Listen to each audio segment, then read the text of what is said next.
Alrighty guys, welcome back to another one. We're shooting some turkey loads today. Now Josh has a couple duplex 3.5 inch 12s. I have a couple 3.5 inch 12s and one 2 7/8 inch 10 gauge. This one is a 1 3/4 ounce total payload, so it's still pretty hefty even though it's a 2 7/8 inch shell. These two are both 2 1/4 ounce loads. We're using my Browning BPS 28 inch with a Kick 685 GT. Now the 835, good old tried and true. We have a True Glow 670 constriction in it. 685 would be a pretty tight choke for a 12 gauge, extra full, but in a 10 gauge, that's just crazy amount of constriction. The only upgrades I've done to this gun is add some True Glow gobble dot sights to it. 5/16 inch rib, they snap right over it and they are adhesive. Pretty nice set of sights if I do say so myself. And the 835, it still just has a sight bead on it. I've had this gun about a year now, and we've run so many shells through it that the mag tube and the rails are starting to get some decent amount of wear on them, which I think looks great. Look at that old thing. 1955 Alice Chalmers CA. So before moving on to the next segment, I just wanted to explain something here, guys. The hull you're seeing is a Fiocchi 10 gauge hull. They're about 30 years old and the brass on them is very weak, it's thin, it's brittle. These hulls cannot take higher pressure loads anymore and they cannot take heavy loads either. If you happen to have some, they can handle 1 1/4 loads or less. I'm talking low pressure loads like 8,000 PSI or lower. They'll handle them just fine, and they're also fine for black powder. Now, right before filming this next segment, me and Josh had a conversation about these Fiocchi hulls. I looked at him and I said, how much do you want to bet this hull will bust just like that one did on us? And, well, you'll see what happened. A friend of ours, his name is Zach, he also has some of these 10 gauge Fiocchi hulls, and he has experienced the exact same thing. So lesson learned, guys, do not use Fiocchi 10 gauge hulls with heavy loads or higher pressure loads. Just don't do it. And yes, I knew better. I just, well, this one's all on me. Alrighty guys, we have a new addition to the channel here. This was sent by Jim. The same guy that sent us the H&R Ultra Slug barrel, the 10 gauge 23 inch turkey barrel, and now the lead sled. This thing is going to be a huge, huge plus, especially shooting slugs. That's going to take all human error and recoil out of the equation. Now, the load I'm firing is in a 2 7/8 inch Fiocchi hull. We have a Winchester primer, 34 grains of long shot, BPD 10 wad trimmed down to fit this shell, 4 pedal, 3/4 cut, a Mylar wrap, 1/4 inch 20 gauge felt wad, 1.7 ounces of copper plated number 6 shot, buffered up to 1 3/4 ounces with mixed number 47 buffer. And we have a really nice looking fold crimp on it.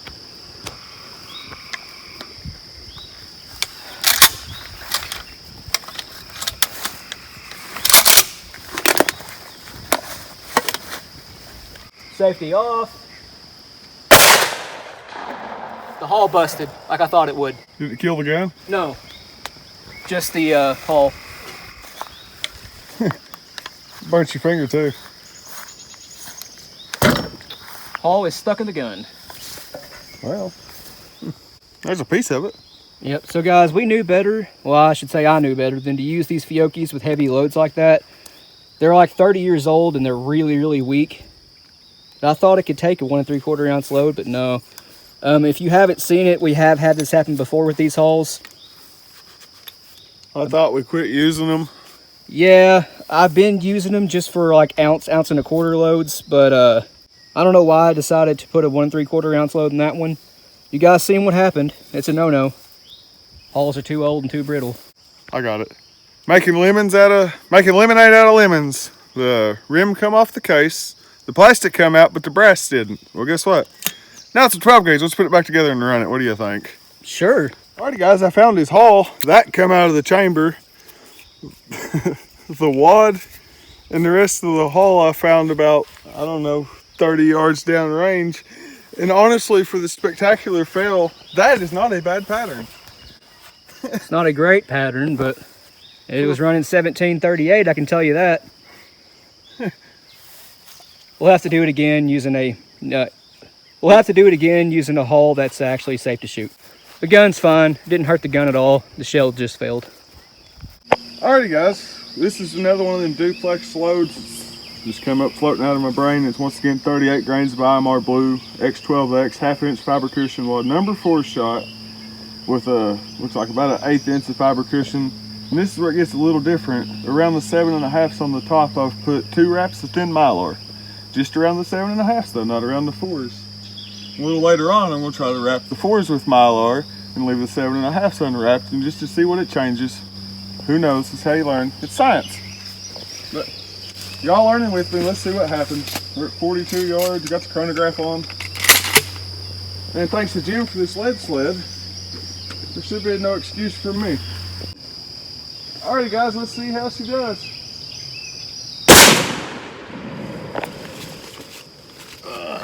That thing's cool. 1249. Well,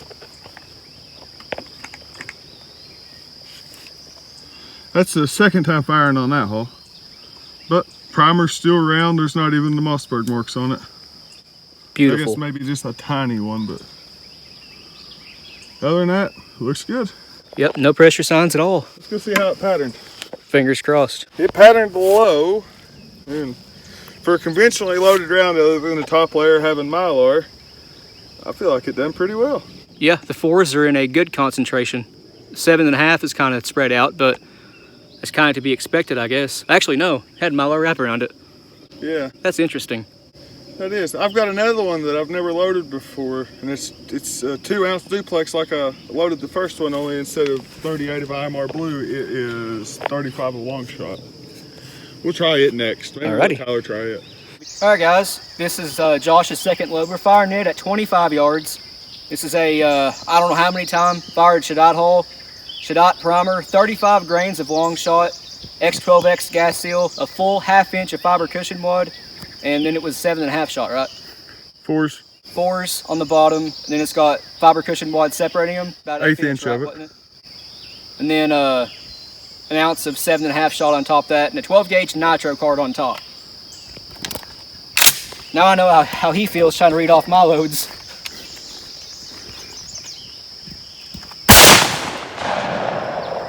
Sir, that's pretty good. Is it? Yeah. Man. We had somebody in the It killed the comments hull. talking about, ooh. Yeah, it happens. The hull was wrinkled anyway. Right. We had somebody in the comments though asking about doing like the same payload with different powders. So the original time I loaded this was 38 of IMR Blue, still 2 ounces exactly, payload the same. Same payload, this one here is 35 a long shot. Let's see if changing powders, oh, the velocity is the same too on the data for the powder charge anyways, but let's see if changing powders hurt patterns. The only thing that changes is the powder. That's nasty. What do you think, guys? Do you think big ammo industries are just telling us that, you know, they load their little shot on the bottom and their big shot on the top, that way we mess up ours and just buy theirs? Maybe so. I tell you what, that's one heck of a pattern there. It's Yeah. probably 30 by 30, but I mean, look at the density. It's perfectly even. The 4s and the 7.5s mix well. For a conventionally loaded shell with no real wad in it, I tell you what, I would hunt anything with that within reason. Yep. Y'all let us know what you think in the comments. Is my scientific experiment interesting to y'all? See, I want to add Mylar to this load. Like I said, Mylar on the top didn't work out too well. We've seen that. So let's try Mylar around the 4s now with the fiber cushion and then nothing around the top and see if that improves anything. Right. And this one's kind of cool. The hull only died because it was wrinkled like badly. Yeah, that's just one I grabbed. This harebrained idea was just thought up of a couple hours ago. Full auto. What do you think? Would y'all hunt with that load though? It goes against everything you know about loading, you know, good tight loads. Look at the number 4s did. You got multiple just hitting the same spot. You got like chunks missing out of the paper. Something else, I don't know if it makes any difference or not, but that 4 shot there it's pure lead. It's soft. You can about squish it with your fingers. And then the 7.5s are 6% antimony is what it is. It's hard shot. I wonder if that has anything to do with it. Probably so. I don't know. All I know is I like doing stuff like this. This is the stuff I like loading. Alrighty guys, who wants it? We'll send it to somebody, whoever it is. And we'll sign it. He's done signed it. First person that comments they want it gets it. I'll write the load data on it and everything. So alrighty, I signed it. It looks like gibberish, but that's okay. I'm gonna write the load data on it and everything else, and then you'll be able to load it and see if you can't make a pattern like that. If you can, send a video of it. That'd be cool. Absolutely. Before we move on to the next shot, I want to show you guys something. When you get a hull that has a wrinkle like this, it starts to smash, or up in the middle, it's just, you know, crushed. It's probably not a good idea to go ahead and keep using it.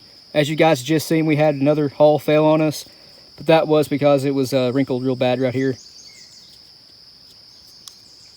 Now, as I just said that, well, this is my next hull. I'll be fine. Alrighty guys, we've got here 20, this is his hand load now, but we've got here 26 grains of long shot, TPS 4-pedal quarter cut with an 1/8 inch felt, Mylar wrap, 2.2 ounces of copper plated number 6 with original buffer. We're running it out of this Mossberg 835 Ultra Mag with a True Glow 670 constriction choke. I got a heck of a deal on that. I got it and a set of cheap stick-on sights for $15 about 6 months ago off of the old Amazon. And then I knocked the sights off carrying the gun. I wasn't worried about it. I bought the choke and got the sights for free. But anyways, let's see what happens. We're back here at 42 yards. And for anybody that's across the pond that watches this, we'll do this one in meters a second. And that way, he's got one that's identical load, and he'll do it in feet per second, and we'll get a C. But let's see what happens here.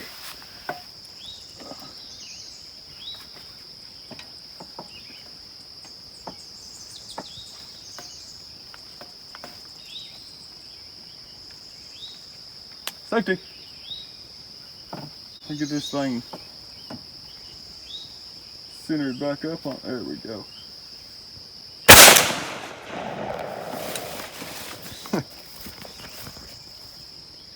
.368 meters per second. I wonder what that is in American. I don't know, but I don't think that's right. Oh look, it slid it off the table. Nice. We need to move the chair forward. Yeah. Oh well. Anyways, let's walk down here and see how it patterned. That's the hull look. There's a little bit of flow back. That's Mossberg marks, I think. You can tell it was on the hotter side anyways. Yeah. Might want to tone that one down a fuzz. Guys, there was accidentally a slug loaded in that hole. Well, the wad didn't, you know, leave the shot. It carried on through. You see it anywhere? That's an LBC 50. Yeah. It couldn't have gone too much farther, could it? I wouldn't think so. Right here's a pretty good pattern, but that's only like half the shot. This one's getting truly scientific, guys. We've learned not to use Fiocchi 10 gauge hulls anyway, and we've learned that quarter cut wads do not work. The shot won't leave the wad. All right, guys, we're at 25 yards here. Chronograph's up in front of me. We have it on feet per second this time. Exact same load, which was, this is a Winchester hull, Winchester primer. 26 grains of long shot, TPS, 4-pedal, quarter cut, Mylar wrap, an 1/8 inch of felt, 2.2 ounces of copper plated number 6 shot, and original buffer. If this one blows a hole through the paper like a slug, we know that quarter cut is not good to go. You ready? Yes, sir. 1066. That's a great pattern.